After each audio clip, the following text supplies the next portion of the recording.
I've seen many people in my short walk with God. I went somewhere to preach, and I saw a damsel. This young lady looked like an Indian. When I looked upon this lady, I thought maybe she came for that meeting to trust God to win a contract.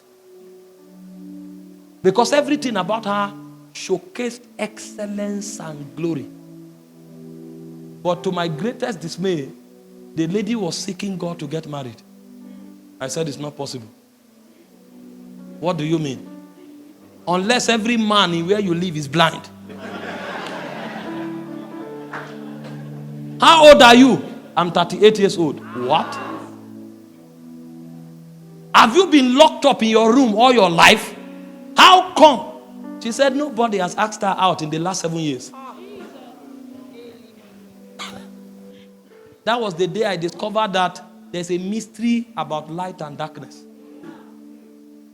There's a mystery, great mystery. It was from that day that I came up with the understanding that it's not beauty that gets people married, it's favor. But you see, there are many people who don't have enough light. They spend all their money on hair, on eyelashes, and on fingernails. But when you have light, you will know that there is an economy that Esther had. That even when nobody should see the king, she broke protocol. And when she entered, the king stood up and said, the search is over. It will take light. It will take light. Too many people don't have light. Somebody entered ministry. He wanted to start ministry in Abuja. And he gathered 100 million and entered the city. Said they've come to take over the city. He said, relax. How much is billboard? He paid for it. How much is tent? He paid for it. After 4 months, they became 3 in the tent. That was when he knew that what you need to start a ministry is not money, it's light. I wish you understood the excellency of light. You wouldn't jump into that business until you have light. If you understood the excellency of light, you will not start that course. They told you medicine is lucrative. Meanwhile, if you had checked in light, your career is in music. You would not have wasted. We were not wise. We were not trained. If I knew, I would have been studying God from 10 years.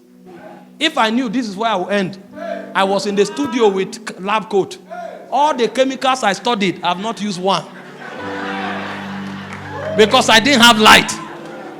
Studied chemicals, studied water, H2O. Water is H2O. Studying about pinnacle, arrangement reaction in medicinal chemistry.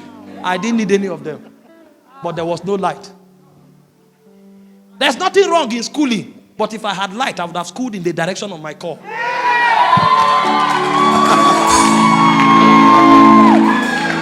I would have schooled. It would have equipped me better. But I didn't have light. I was groping in darkness for many years before I began to hear the sounds of heaven.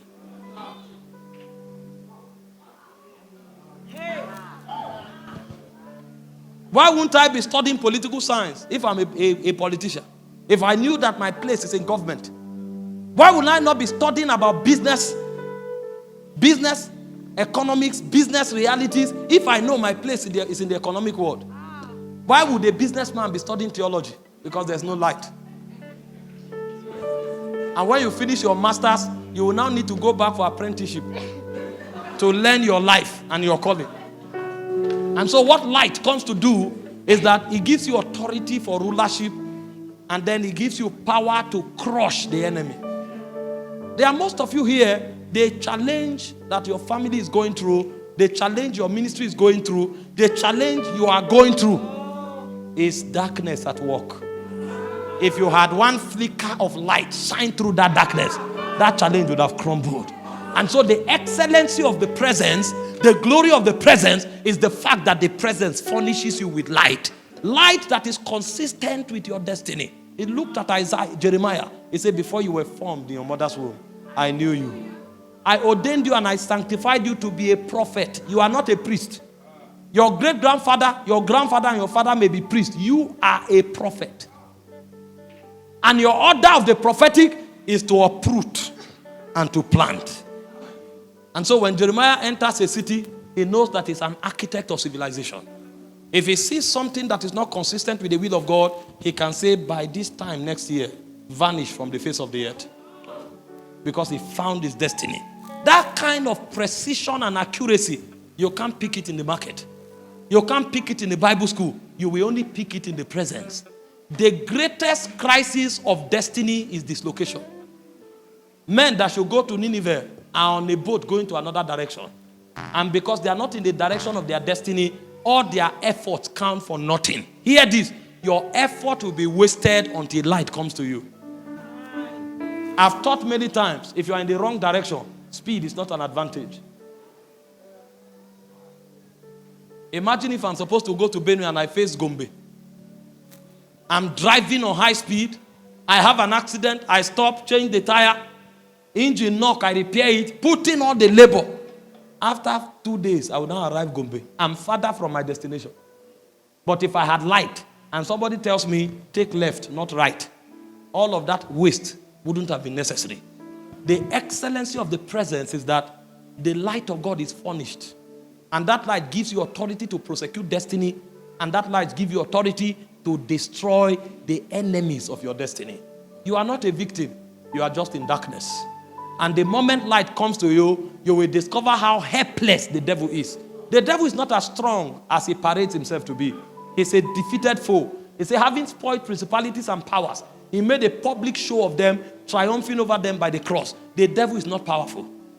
The devil only has instrument of deception that he uses to keep the sons of light in captivity. The moment light comes to you, you will discover your rulership over the devil. That's the excellency of the presence of God. That light dwells in God's presence. And so what does light do? Two things. Number one, light gives you authority in the realm of God. Because if you see things the way God sees them, then you can do them the way God does them.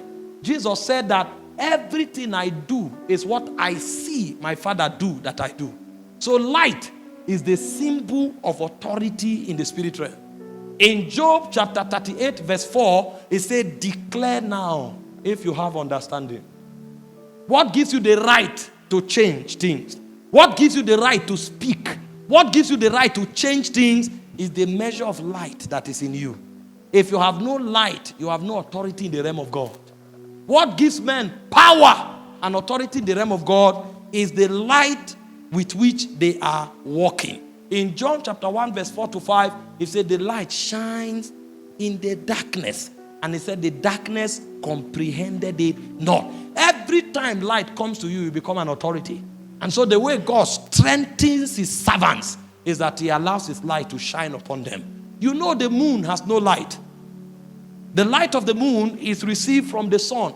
But the moon is the ruler of darkness. And so the reason the moon is the ruler of darkness is because it's drawing light from the sun.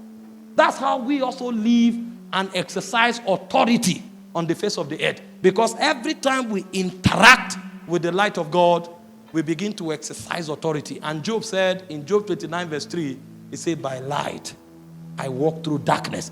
If there's anything in your life challenging your Christian experience, it's because there's no light in that area. And so the cure to that problem is to visit the presence again. Because the moment light comes, authority is bequeathed. The second thing light does is that it crushes the enemy. The devil will remain a tyrant in your life until light comes.